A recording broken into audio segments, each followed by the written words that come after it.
The night it happened, the house smelled like overcooked meat and cheap whiskey, the kind of mix that clung to your skin and made the air heavy. I sat at the far end of the long dining table, shoulders tense, watching my stepdad Victor pour another drink. He was a man built like a wall square jaw, thick neck, a temper that never needed much fuel. My mother Linda moved around him like a shadow, topping off plates, never looking at me, never looking at the bruises she knew were there. I was 32, a grown woman. But in that house, I still felt like a child locked in a cage. Victor leaned forward, his glass clinking against the table. Claire, he said, my name rolling out like a threat. You think you're better than me now, working at some office, bringing home scraps of money? His words cut sharper than the steak knife by his plate. My hands curled into fists under the table. I wanted to tell him to stop, to say I wasn't afraid, but my throat was tight. He smirked at my silence. See, she's nothing, just like her father. My mother flinched but stayed silent, eyes on the floor. Heat rushed through me. Stop it, I whispered, my voice shaking, but loud enough to break the rhythm of his insults. His head snapped up. The room froze. For a moment I thought maybe he would laugh it off. Instead, he shoved his chair back so hard it slammed against the wall. In 2 strides, he was on me, his shadow swallowing mine. He grabbed me by the hair, yanking me out of the chair, my skull snapping back. My mother gasped, but didn't move. The room tilted. Then came the first blow. His fist connected with my cheek, white light exploding behind my eyes. I tasted blood, instantly metallic and hot. He kept shouting words blurred into roars, ungrateful, worthless, just like him. My knees buckled. He slammed my head against the edge of the table, the sharp crack of glass following as a wine cup shattered. Warm liquid ran down my temple, wine or blood I couldn't tell. The laughter of children used to echo in this room. Tonight, the only sound was violence. My mother finally cried out, "Victor, stop!" But her voice was thin, like a curtain against a storm. He released me only long enough for me to crash onto the floor. I lay there, chest heaving, the world spinning, blood dripping onto the hardwood. My stepdad stood over me, chest rising, eyes burning with the satisfaction of a predator. He pointed his finger at me like a weapon. "No one will save you," he hissed. The words hit harder than his fists. My body shook, but it was my soul that splintered. I looked at my mother pleading, but she turned her face away, lips pressed tight. That betrayal cut deepest of all. The ceiling lights blurred as I tried to crawl back, my palms sliding on slick wood. Every muscle screamed, every breath was fire. The man who had called himself family had beaten me bloody in front of the woman who gave me life, and neither of them would stop. Something in me cracked open, not just bone or skin, but the last illusion that this house could ever be home. That was the moment I knew I had to get out, even if I died trying. The air smelled of whiskey and iron, the taste of defeat on my tongue. I staggered to my feet, vision swimming. My stepdad raised his hand again, but I stumbled back toward the door, blood smearing down my cheek, my breath ragged. The night outside waited cold and merciless, but it was freer than this house of torment. When my fingers found the doorknob, I twisted it like my life depended on it. Behind me, Victor's voice thundered, "Run, but you'll come crawling back. You always do." His laugh followed me into the darkness. The door slammed, and I stumbled into the night, blood dripping onto the steps. The air hit me like ice, sharp and cruel, but real. For the first time in years, I wasn't suffocating inside his walls. For the first time, I understood the truth. If I stayed, I would not survive. I stumbled into the night with blood still dripping down my cheek, but the deeper wounds weren't on my skin. They were the years etched into my bones, years of being told I was nothing. The fight at the dinner table wasn't new. It was only the loudest echo of a life built on silence and control. My stepdad Victor had entered our lives when I was barely a teenager. My real father left when I was 7, and I used to wait by the window every Sunday, thinking maybe he would come back. He never did. When Linda married Victor, she told me we were lucky that finally there would be stability. Instead, what I got was a man who turned our home into a fortress of fear. He was never short on words that cut sharper than fists. "You're weak, Claire. Useless. Just like your father." At first I tried to believe he was wrong. I tried to believe my mother would defend me. But each time I looked to her, her eyes slid away. She'd say, "He's just trying to toughen you up. Don't make him angry." That became the refrain of my life. Don't make him angry. Walk quieter, breathe softer, make yourself invisible. Yet no matter how invisible I tried to be, he always found a way to remind me who held power. He locked away the family finances, told my mother, when she could shop even what clothes I was allowed to wear. If I spoke back, there was the sharp sting of his palm across my face or the dull thud of his belt across my back. And always afterward came the whisper from Linda. If you just stayed quiet, none of this would have happened. That's how gaslighting works. You start believing their violence is your fault. Their cruelty is the consequence of your existence. I grew up thinking love meant surviving someone's rage. I carried that twisted definition into adulthood. Even after I left for college, I found myself dating men who yelled too much, who drank too much, who reminded me of Victor in ways I didn't want to admit. When I finally broke away, I thought I'd cut the cord. But somehow the cord always pulled me back to my mother's house. She would call and say, "Claire, I need you. He's been good lately. Maybe things are different now." I wanted to believe her. I wanted to believe that the woman who gave me life still loved me enough to protect me. But every time I stepped into that house, the air grew heavier, my body tensed, and the cycle began again. The night of the dinner, when Victor's fist split my lip, wasn't a sudden explosion. It was the culmination of years. Years of bruises hidden under sleeves. Years of neighbors hearing shouts and turning their televisions louder. Years of my mother convincing me that speaking out would only make things worse. The cruelest part wasn't the pain. It was the isolation. Abuse feeds on silence. And in our house, silence was the law. I can still hear his voice from when I was 15, the first time he hit me hard enough to knock me to the ground. I remember the carpet burning against my cheek as he loomed above me. "If you tell anyone, they won't believe you. They'll just say you're hysterical, just like your mother." He wasn't wrong. When I tried to tell a teacher, she looked at me with pity and said, "Maybe your stepdad just has a temper." When I told a friend, she asked why my mom didn't stop it if it were true. So I stopped telling. I stopped hoping. Until tonight. Tonight, the dam broke. The table, the blood, the glass, every second was proof that the walls of silence were finally collapsing. As I walked away from the house, the cold air stinging my cuts, I realized the loss wasn't just tonight. I had lost my childhood the moment Victor moved in. I had lost my mother the moment she chose him over me. And with each punch, each cruel word, he tried to strip away the last piece of myself that still believed I could escape. But the truth hit me as hard as his fists. He could take my peace. He could take my safety. But he hadn't taken everything. Not yet. My legs wobbled as I walked, blood soaking into the collar of my shirt, but my mind replayed the years of gaslighting. "You'll never survive without me. You're nothing outside this house. No one will save you." His words were chains, but chains can be broken. That realization was terrifying and freeing at the same time. If I had already lost everything that tied me to that house, then maybe I finally had nothing left to lose. And maybe that was the first step toward taking my life back. The street was empty except for the buzz of a flickering neon sign in the distance. My legs carried me forward without direction, the cold air cutting into my skin, my breath turning white in the September night. Blood clung to my collar and dripped down to the sidewalk in tiny crimson drops. Every step reminded me of Victor's fists, of the words that followed them. "No one will save you." I didn't know where I was going until the light grew closer, glowing yellow against the darkness. A diner. Small, tucked between a pawn shop with boarded windows and a gas station that looked half abandoned. The kind of place most people would drive past without a glance. But that night it looked like a refuge. The bell above the door jingled when I pushed it open. Warmth hit me thick with the smell of bacon grease and coffee burned too long. I almost collapsed from the sudden contrast between the icy street and the heat inside. A few customers glanced up. Truckers, a couple of night shift workers, a waitress wiping her hands on a rag. Their eyes lingered on my bloodied face, then quickly slid away.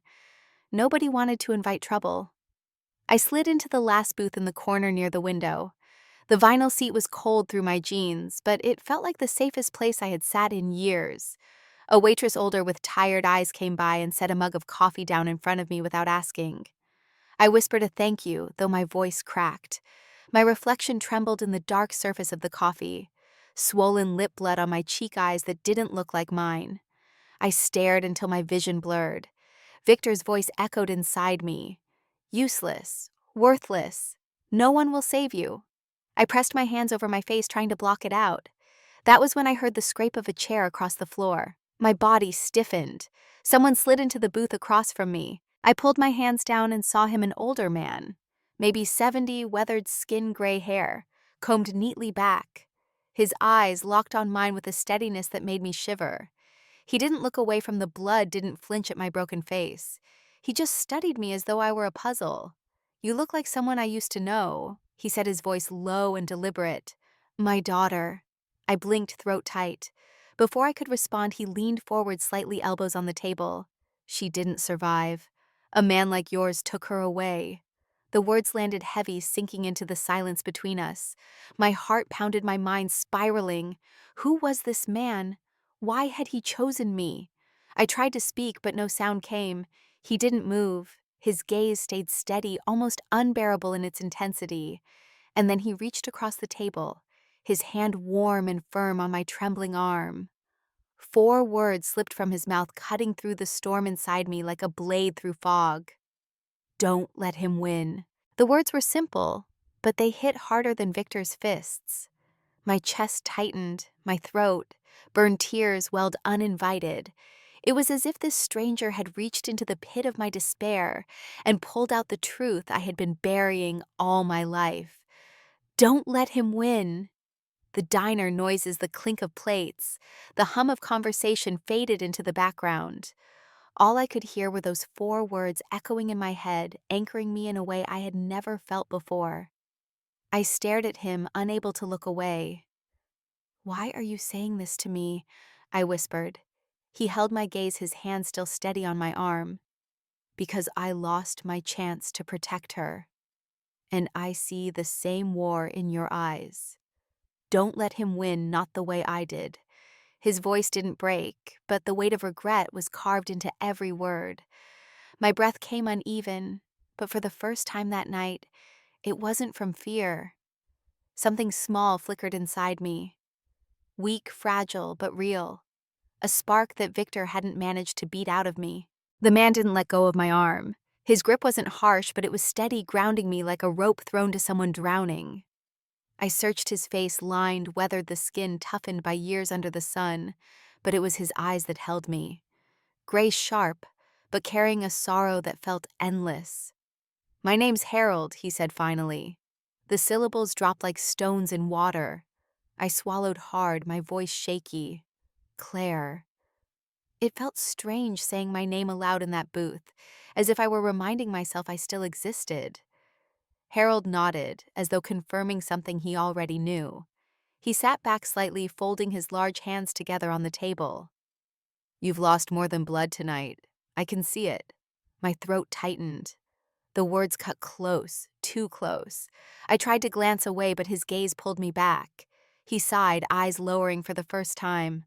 "I had a daughter once. Her name was Maggie. Bright, stubborn, loved painting birds on the walls of her room. She was all I had after her mother passed." His jaw flexed, a flicker of pain moving across his face.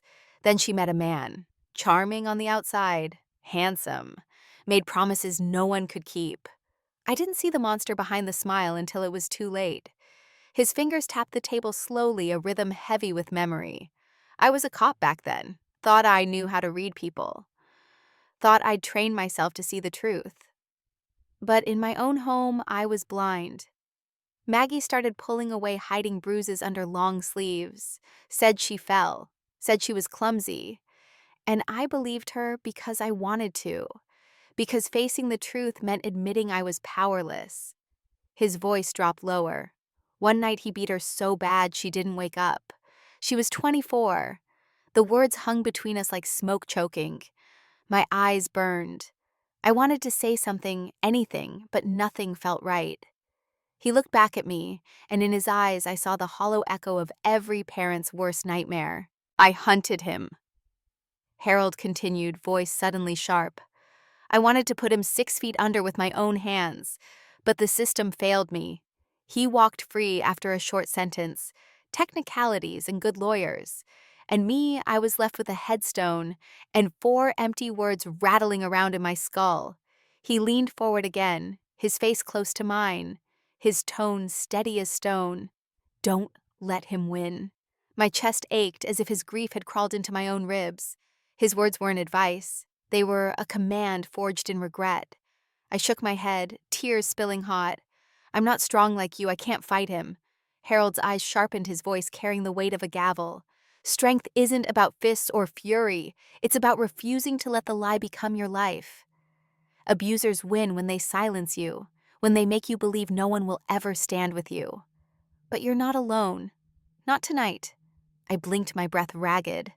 For years, Victor's voice had been the only one shaping my reality. Worthless, useless, invisible. And now across from me sat a stranger telling me the opposite, with a conviction that made my pulse pound. Harold leaned back, his gaze never wavering. I couldn't save Maggie. That's the truth I live with every day. But maybe I can save someone else. Maybe that's why I'm here. He lifted his coffee mug, his hand steady despite the tremor in his voice. You've got a choice, Claire. You can crawl back and let him finish breaking you, or you can stand, gather every piece of truth you've got, and strip his power in the open. Make the world see him the way he really is. His words lit something inside me I didn't know was still alive. The idea of exposing Victor, of tearing away the mask he wore in public, sent a shiver down my spine. Fear and hope tangled in my chest like fire and ice. And if he kills me before I can, I whispered the thought raw on my tongue. Harold's gaze turned steel. Then he'll still lose. Because the moment you stop hiding, he can't control the story anymore. You own it, not him. Silence filled the booth, heavy but electric.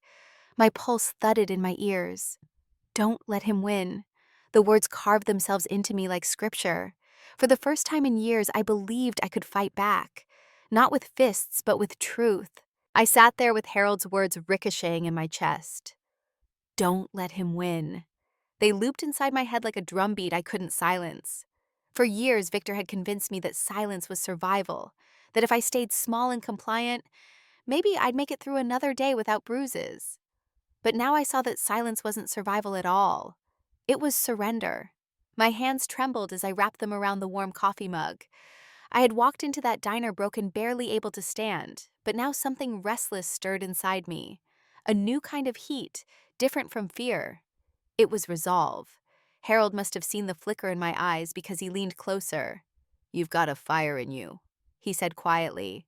Don't smother it. Aim it.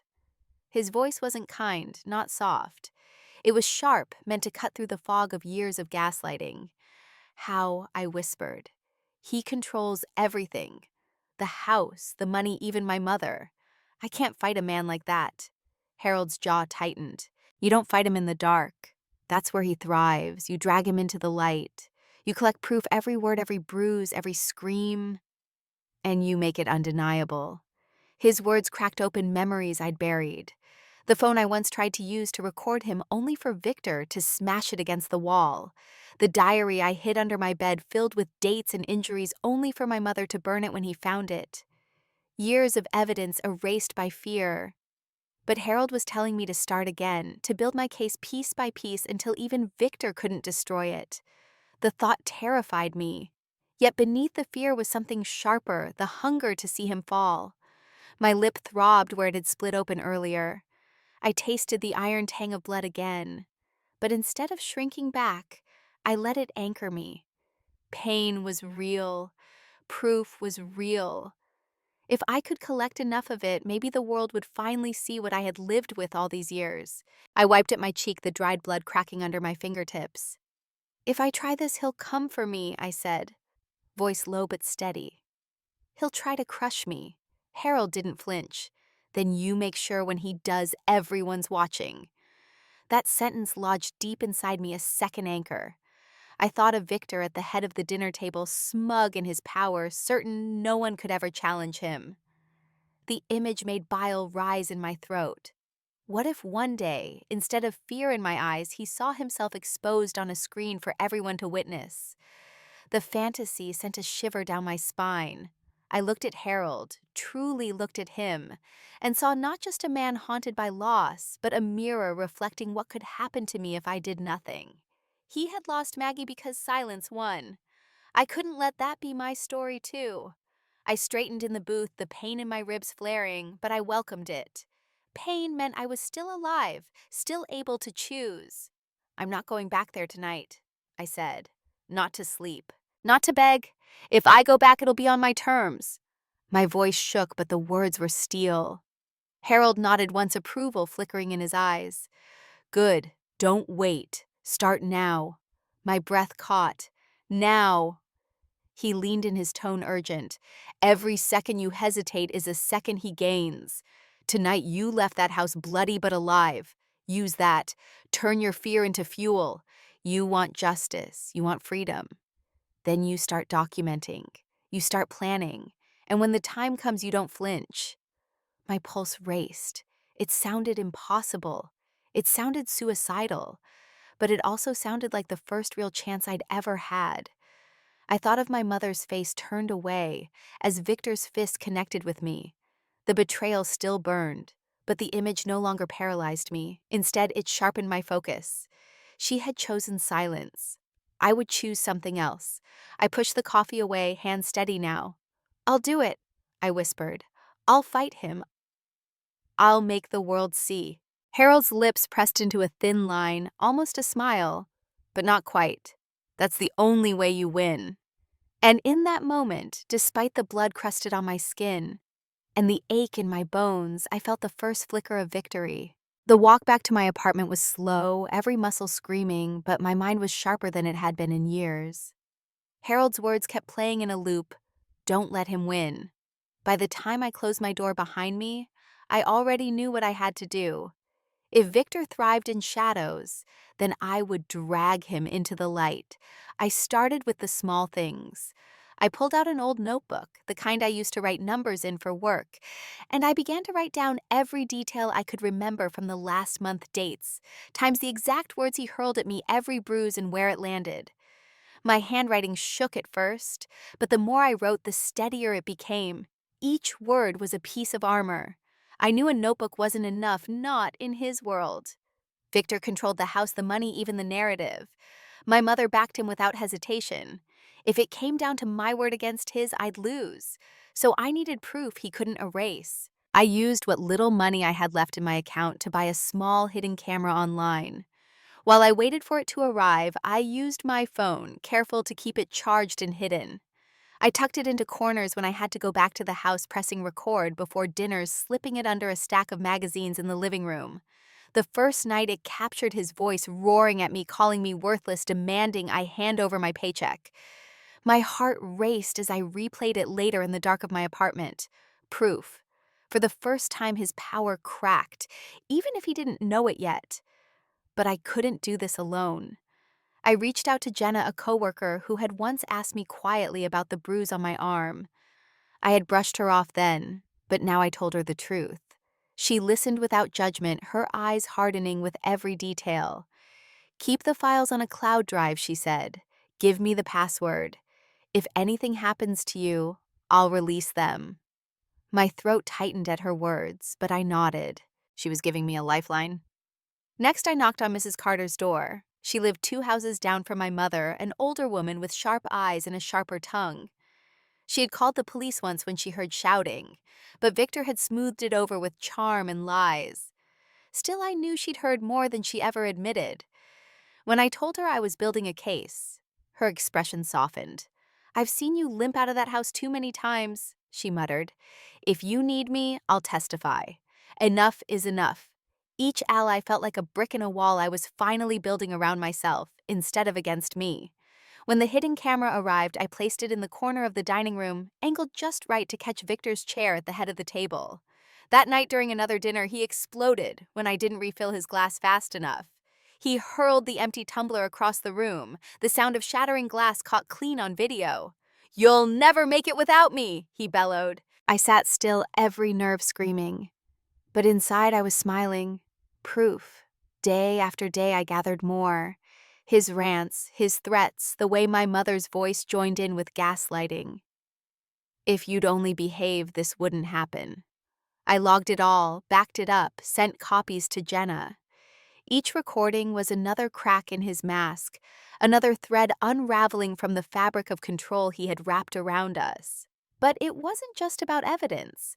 I had to be careful, smarter than him. I pretended to submit, nodding when he barked, lowering my eyes when he glared. The more docile I acted, the less he suspected. Yet inside, my rage burned hotter each day. I thought often of Harold, his weathered face, the weight of his story about Maggie. His words weren't just advice, they were a command. Every time I felt fear rise in my throat, I pictured Maggie gone because silence had won. And I pushed forward. I planned the moment of exposure carefully. It couldn't be in private. He would twist it, erase it, bury it. No. It had to be public, undeniable, a stage where his mask would finally crack in front of everyone who had believed his lies. His birthday was coming up. Every year he threw a lavish dinner, inviting family, business partners, anyone he could impress. He loved the spotlight. This year I decided I would make sure the spotlight revealed everything.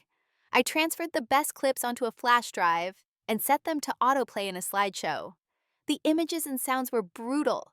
His fist slamming the table, his voice cursing me, my mother's cold agreement, the shatter of glass, the sharp cry that escaped my throat one night when he shoved me against the wall. Proof no one could deny. I sat in the glow of my laptop late into the night, editing, labeling files, my hands steady despite the tears sliding down my face. This wasn't just survival anymore. It was justice. It was reclaiming the story he had stolen from me. And for the first time, I wasn't terrified of what would happen next. I was ready. Victor's birthday dinner came quicker than I expected. And with every passing day, my nerves pulled tighter, like strings wound around my ribs. But beneath the fear was a current of determination that refused to fade. For years, I had bent to his rules, lived in the shadow of his rage. Tonight, I would set the table on fire, not with matches, but with truth. The house was lit up when I arrived. Cars lined the street, men in pressed suits, and women in sparkling dresses stepping through the front door with wine bottles and practiced smiles. I carried nothing but my purse, though inside it sat the flash drive, small but heavier than any weapon. My hands shook around it, but I clenched my fist until the tremors stilled. Inside, the air was thick with the smell of roast beef and cigar smoke. Laughter floated from the dining room, sharp and hollow. Victor stood at the center glass, raised a king in his kingdom. His eyes caught mine across the room, narrowing, and then his lips curled into a smile that made bile rise in my throat. "Claire," he boomed loud enough for everyone to hear. "Didn't think you'd crawl out of your hole for me. Maybe you finally learned some respect." The crowd chuckled politely. My mother Linda hovered by his side, her face painted with the same brittle smile I'd seen my whole life. She avoided my eyes. I forced myself forward, heels clicking against the floor, heart pounding. I took my seat at the far end of the table, the place reserved for me whenever I dared to attend. The food was served, glasses filled, conversations swirled. Victor soaked up every laugh, every nod of approval. He thrived in the spotlight, built his mask for it. And tonight, I would rip it away. Halfway through dinner, he launched into one of his favorite monologues, a story about his business deals, how he clawed his way up from nothing. Hard work, discipline, and strength, he declared, raising his glass. That's what makes a man. Weakness is a disease. And I don't tolerate weakness in my house. His eyes flicked to me as the last sentence landed. My pulse roared in my ears. It was time. I stood my chair, scraping loud against the floor. The chatter stilled. Dozens of eyes turned to me. Victor's brow furrowed. "Sit down," he snapped, voice low, dangerous. "Not tonight." I took a breath, steadying myself. "No," I said, my voice louder than I expected. "Tonight is the only night." My hand slid into my purse and pulled out the small remote I had tucked alongside the flash drive. I pointed it toward the television mounted on the wall. A click. The screen flickered, and then his voice filled the room. "You'll never make it without me."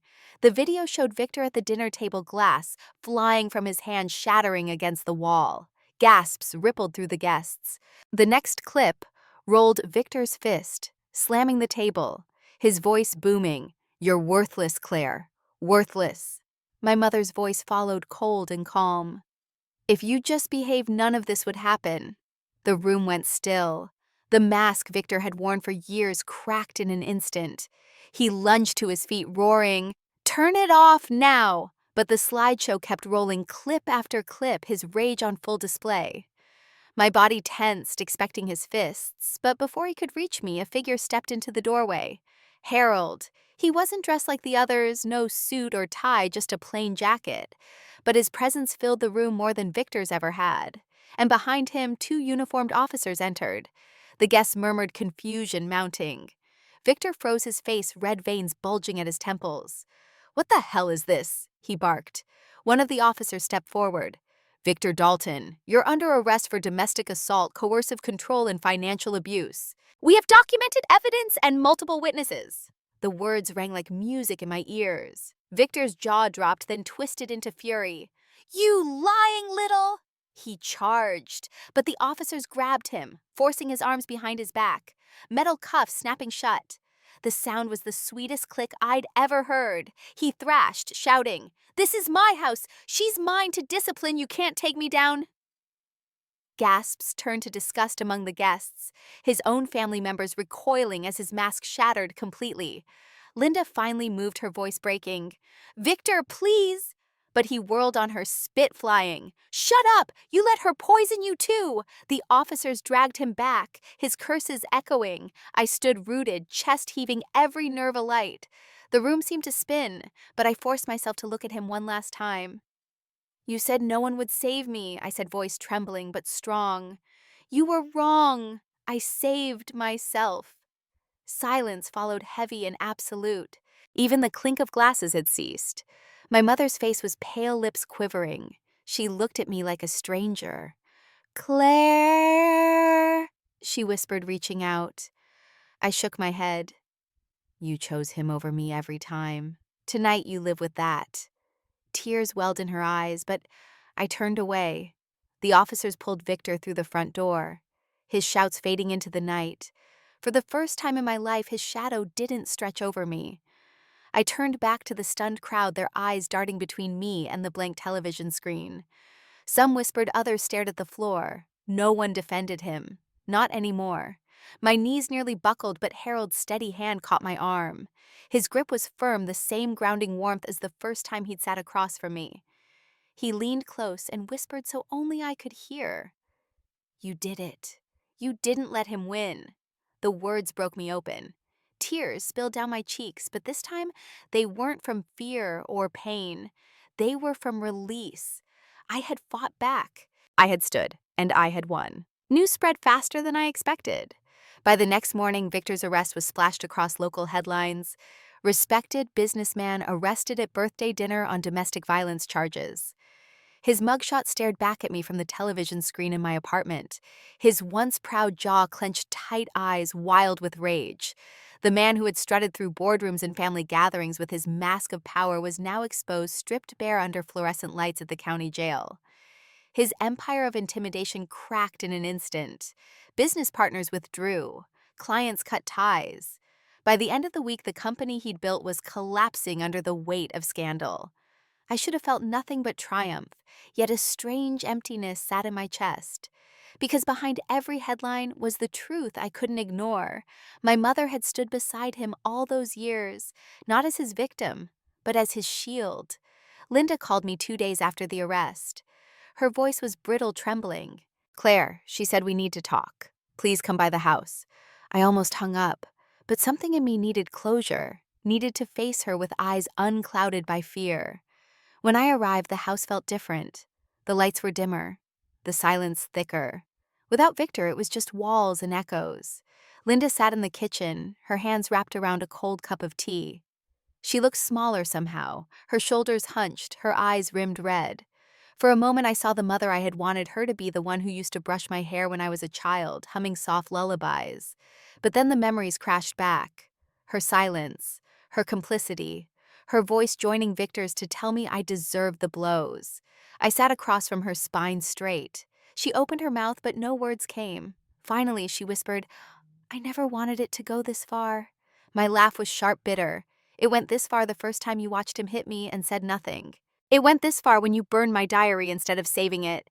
It went this far every time you chose him over me. Her chin trembled. I thought I was protecting us. He said if I kept you quiet, he'd keep us safe. I was scared. My throat tightened, anger and grief colliding. Scared mothers don't let their daughters bleed on the floor. Scared mothers don't call their child a liar to keep their husband's secrets. She reached across the table, but I pulled my hands back. Please, Claire, she whispered. I need you. I don't have anyone else now. The words stabbed, but not the way they used to.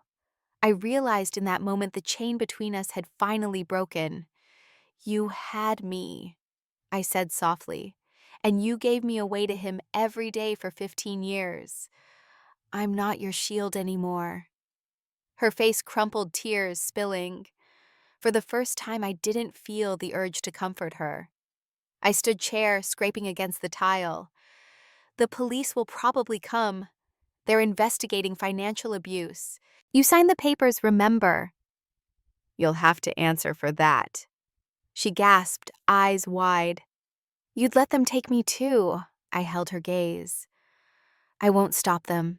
The truth hung heavy in the air, final and unflinching. I left her sitting there sobbing into her cold tea, the house echoing with the silence she had chosen.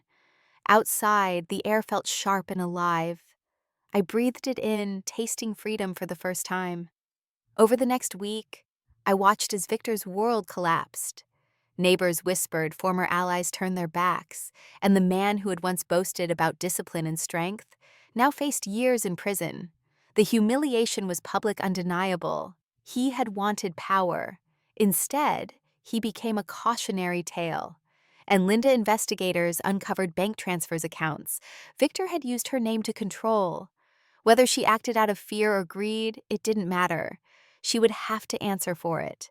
Justice wasn't perfect, but for once, it was real. One evening, I walked past the diner again. The yellow lights glowed in the window, the same booth where Harold had sat across from me, his words changing the course of my life. I stepped inside, scanning the room. He wasn't there. I asked the waitress if she'd seen him recently. She frowned, shaking her head. Haven't seen Harold in months. Thought he'd moved out of town. I sat in that booth anyway, pressing my palm against the worn surface of the table.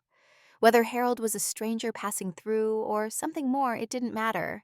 His words lived inside me now. Don't let him win. I had obeyed, and in doing so, I had reclaimed my life. The weeks after Victor's arrest felt strange, like learning how to walk on new legs.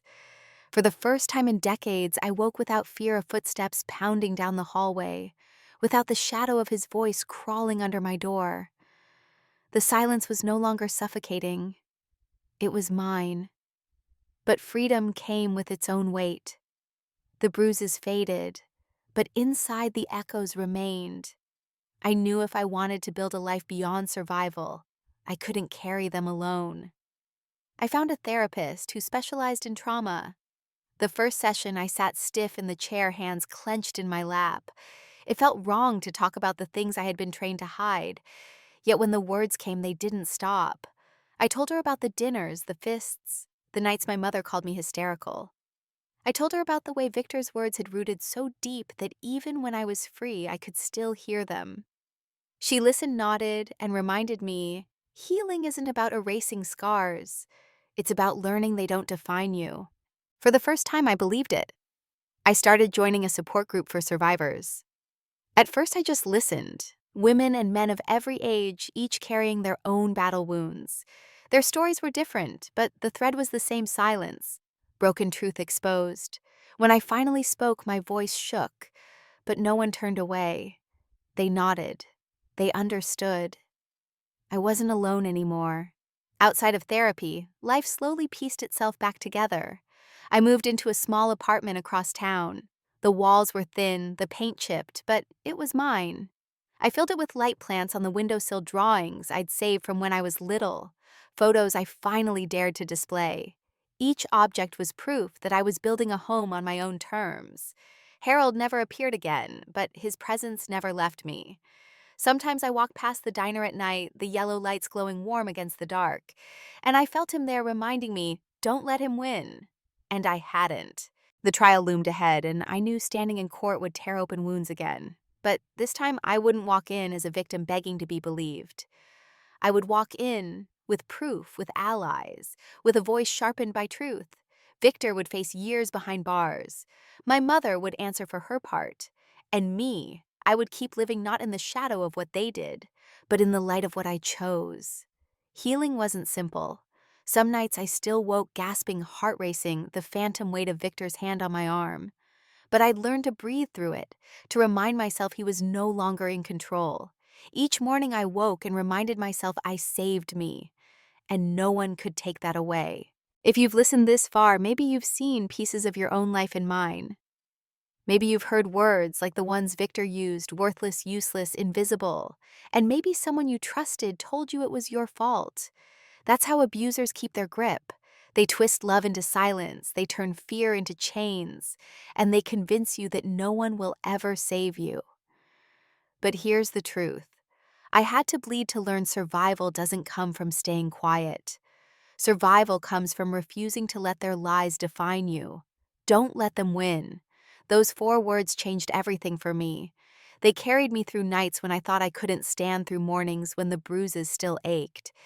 They reminded me that fighting back isn't always about fists. Sometimes it's about collecting proof.